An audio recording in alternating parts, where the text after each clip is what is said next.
After dominating the Minnesota Golden Gophers on Friday, the Oregon Ducks take on the USC Trojans this Saturday. We also have some incredibly vague rumors to get to about injuries.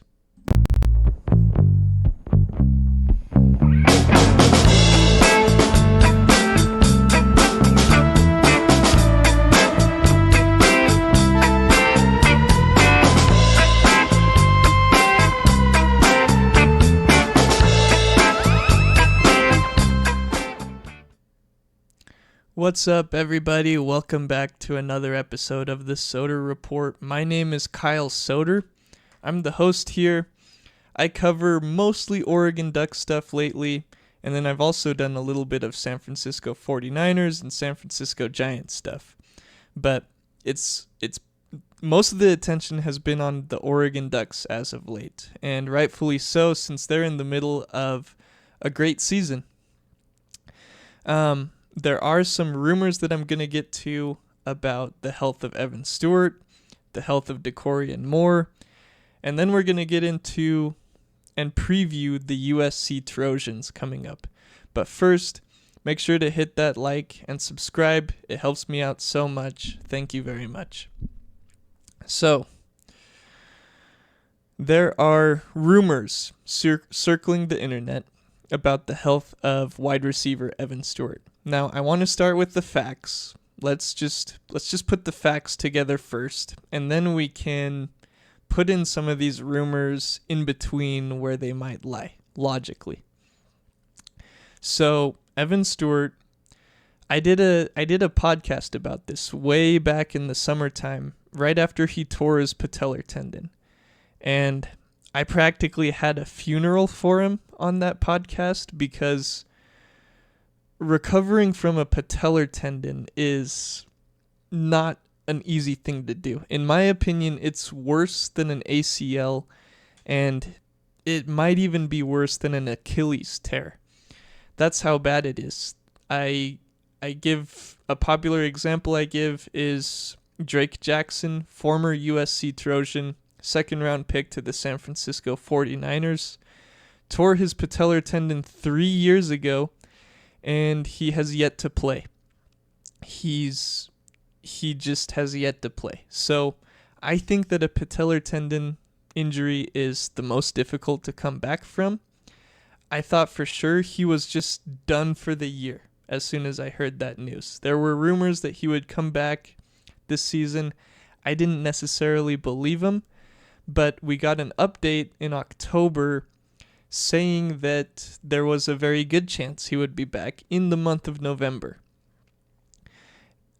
He started getting listed on the injury report as out, so that indicates that one day he could come off from out, and that happened prior to the game against the Minnesota Golden Gophers. I believe that injury report came out on a Friday. Maybe it was a Thursday. I think it was a Thursday. That injury report came out. Evan Stewart was questionable for the Minnesota game, and then the game was on the Friday. So,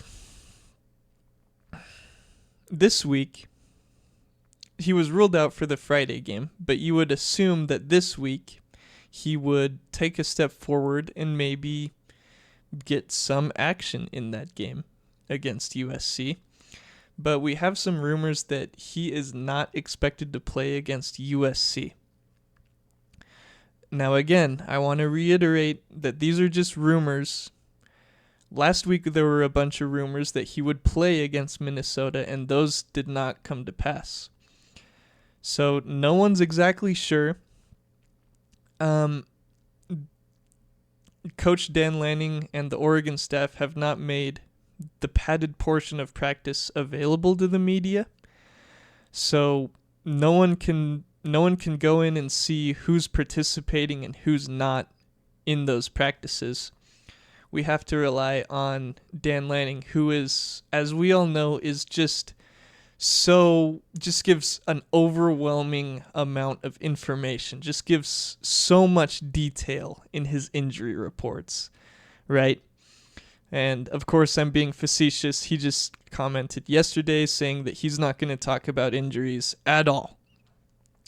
So, no one's exactly sure, but the rumors are that he's going to be out this week. Now, what does that mean exactly? So, the first thing that I've seen some people say is this Dan Lanning and Oregon staff feeding someone in the media untrue rumors to play mind games with the USC coaching staff? And my answer to that would be probably not. I don't think that that's what's going on. It's possible, but I think that the probability that that's what's happening is very low. I don't think that that's what's going on here. My mind immediately goes to some sort of setback. Evan, this is pretty common when you're coming back really quickly from an injury. Evan Stewart might have had a practice last week where he's trying super hard to get ready to play against the Minnesota Golden Gophers, where he may have re-injured something. Or since he's compensating for returning from a previous injury, he might have stressed another muscle more than he would have normally and re-injured something different. Injured something different, rather. So that's the first place that my mind goes to, is did he have a setback in his injury recovery, which would just make me feel so bad for him, since he's obviously trying so hard to get back onto the field. But that's the first place my mind goes. Since he is coming back ahead of schedule, since he is coming back super quickly, that may have occurred. Although, I have no idea. We have no idea if these rumors are even true. It's just as likely, if it's probably more likely, that no one actually knows what's going on. Evan Stewart might just play this Saturday, and it might not even be mind games against Lincoln Riley. It just might be that someone got some false information or made some false inferences or something like that. So, bottom line is we have no idea.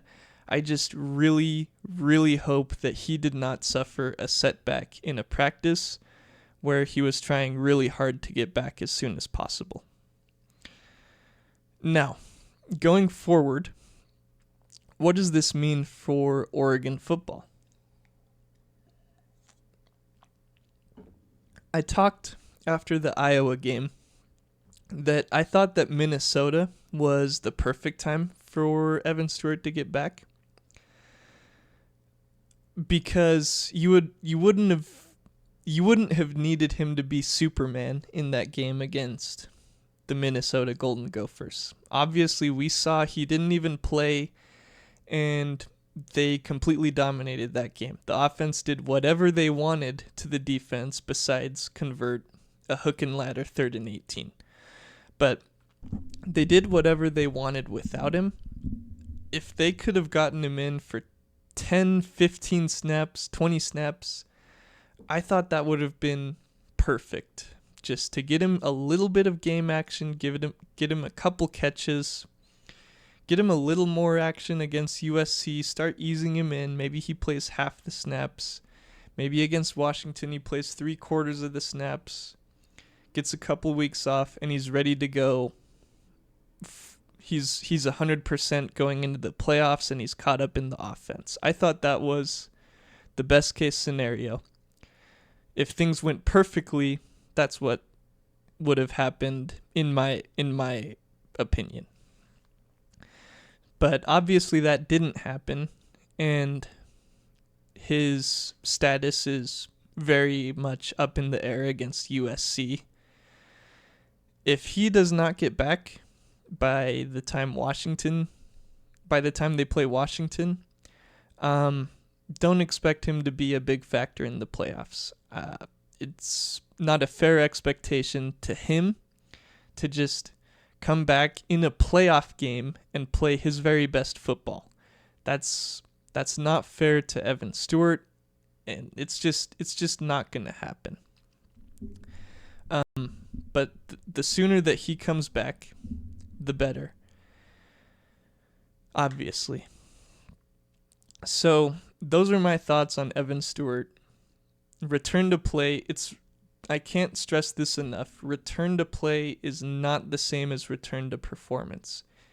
Once he gets back, it's going to take him a couple of weeks to reintegrate himself into the offense, build rapport with Dorian Moore, and just get back to his level of performance. It's going to take a while.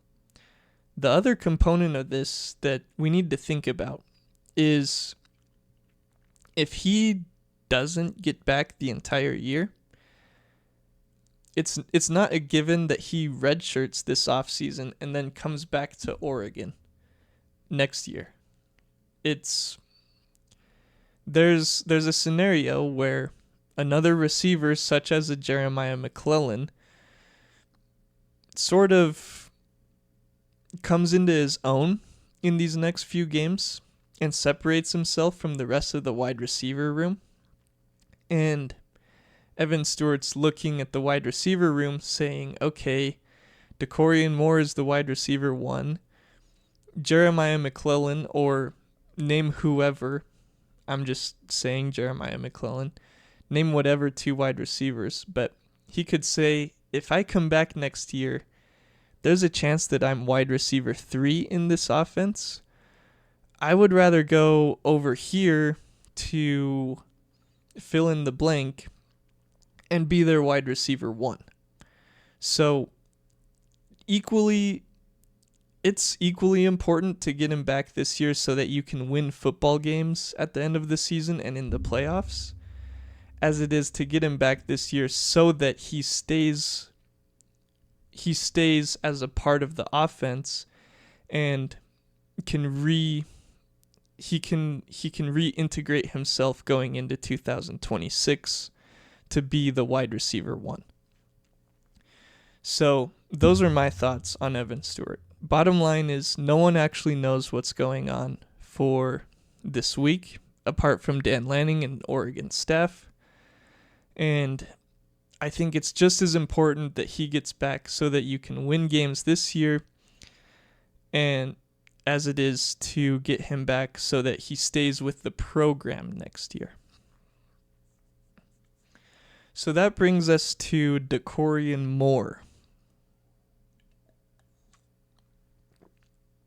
He had a knee injury over the bye week. Initially, it was reported as an ACL. We have learned that it's not supposed to be a season-ending injury. It was evidence that was the case that he was listed as doubtful last week instead of out. So, since he was doubtful last week, it would be the obvious progression that this week he gets labeled as questionable going into the game.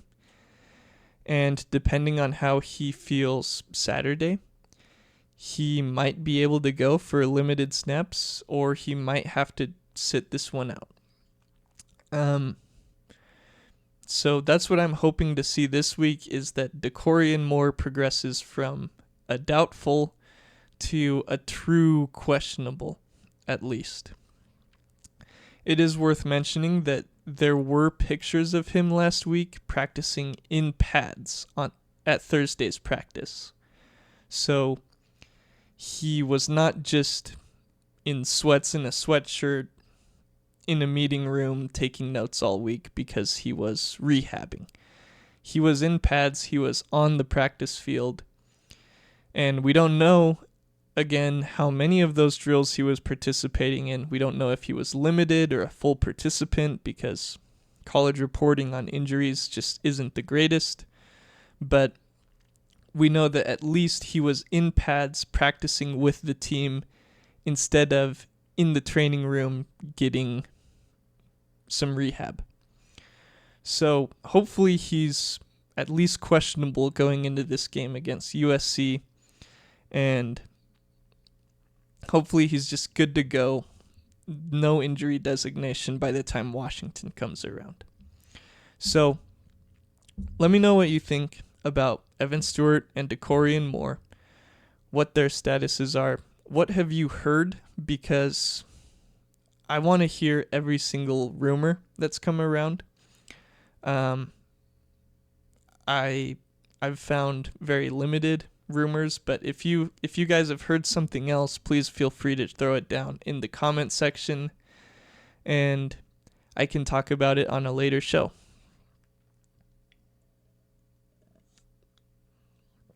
Now, let's get to USC. Let's preview the USC Trojans coming to Autzen Stadium. It's college game day in Eugene again. Marcus Mariota's on a bye, and there's reports he's in town. So maybe he's the guest picker tomorrow on college game day. Maybe it's Justin Herbert. He's on a bye too. Bo Nix as well. So we might see one of those guys tomorrow in Eugene. Anyway, that's not the most important thing. The most important thing is beating the USC Trojans for the 12 millionth year in a row in their rivalry. I say rivalry because rivalries happen when both teams beat each other, and that hasn't happened. So I don't see USC as a rival to Oregon. I see USC as Oregon's little brother when it comes to football. Tag any USC fan you know so that they can see that clip, and I'm sure that they'll just love that and talk about 1948. Anyway, USC has a great offense, obviously. Under Lincoln Riley, they always do. They're known for their offensive scheme. They're known for having a great pass offense, and they also have a really good run offense this year. They're really good on the offensive line, which isn't always the case. So their offense is a complete unit. Jaden Mayava is a complete quarterback. He can throw outside the numbers. He can run a little bit. He's got great accuracy, whether it's rainy or sunny. He's a good quarterback, and he's got great wide receivers on the outside. So that's going to be a deadly passing attack. And then their run game is also really good. Like I said, their offensive line can push people around. Their run defense is a little bit suspect. It is suspect. It's below average. They can get pushed around on the defensive line. So, what does all of this mean for the Oregon Ducks? Well, it means that we're going to get a really fun matchup between Makai Lemon and Brandon Finney. Brandon Finney is... There's some talk about him. There's conversations, and Brandon Finney has entered into those conversations with the best cornerbacks in the country. So this is a great opportunity for him to really make a name for himself against one of the best pass catchers in the country, in the nation. So I am so excited to watch Brandon Finney against Makai Lemon, and I hope I'm really happy after watching that after Saturday's game, although we know Dan Lanning can struggle in 12:30 start times.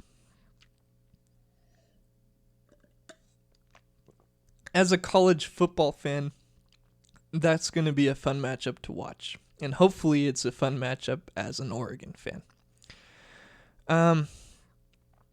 So we'll see. They've got a great passing attack. Oregon's got the number one passing defense in the nation. That's strength on strength. Oregon has a good run defense. I felt like it hasn't been great at times, but I feel like it's been good and solid throughout the year. So we'll see what they do against USC's rushing attack. Where I think that Oregon gets the USC Trojans is on the ground.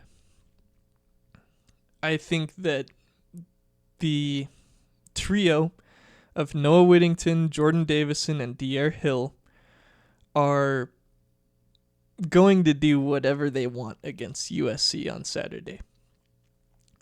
And I think that's one of the keys to victory, is to dominate the ground game. And I feel like I've said that quite a few weeks in a row now with so many rainy games.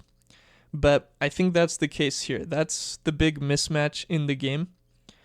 If you can take advantage of that, you can control the game. So I'm really excited to see what this Oregon running back room can do against the USC Trojans. Please, please, please, Noah Whittington, just hold on to the ball. Even if you have an amazing, just incredible run, please hold on to the ball until you get across the goal line. It's the second time, by the way, that's happened to him. First time was against Boise State last year on the kick return. Next point about this game is USC's red zone defense is top 10 in the nation. And Oregon's is really bad. They showed the stat during the Minnesota game last week. Oregon is among the worst in terms of red zone defense. USC is one of the best in terms of red zone defense. So that's the second thing to watch in this game, is can Oregon stop USC in the red zone? And can Oregon finish drives to get into the red zone against USC's defense? Now, I think if you can run the ball, if you're pushing their defensive line around, I think you should be able to get that done. But USC, if USC can get into the red zone, I feel less confident in Oregon's defense to be able to stop them. Even though they've got good corners, they've got some really good playmakers both through the air and on the ground, that I don't think Oregon's red zone issues are going to get any better this week against the Trojans. One other note on that is what the broadcast failed to mention last week, is Oregon is one of the best in the nation at limiting those red zone possessions. So there have only been 16 this year. That is also among the best in the nation. So this is going to be an interesting one. It's going to be a lot of fun. And, well, hopefully it's going to be a lot of fun. I haven't checked the weather report, but assuming that it's sunny, I think it is going to be a higher scoring game. I've got Oregon winning this one 35-27. That's what I've got. I think that Oregon dominates on the ground. I think Noah Whittington, Dyer Hill, Jordan Davison, they all do whatever they want to USC. And I think that USC's offense makes it interesting. I think they get the better of Tosh Lupoy in the defensive unit. But I'm so excited to see this game. And I really hope that things turn out good for Oregon, because I don't know if they lose another game, if they'll be able to make the playoff. At 10-2, there's a lot of teams there. Oklahoma has a better resume than Oregon does. Alabama has a better resume than Oregon does. Vanderbilt is another 2-loss team. There's a chance that BYU is there as a 2-loss game, with their second loss being in the conference championship in the Big 12.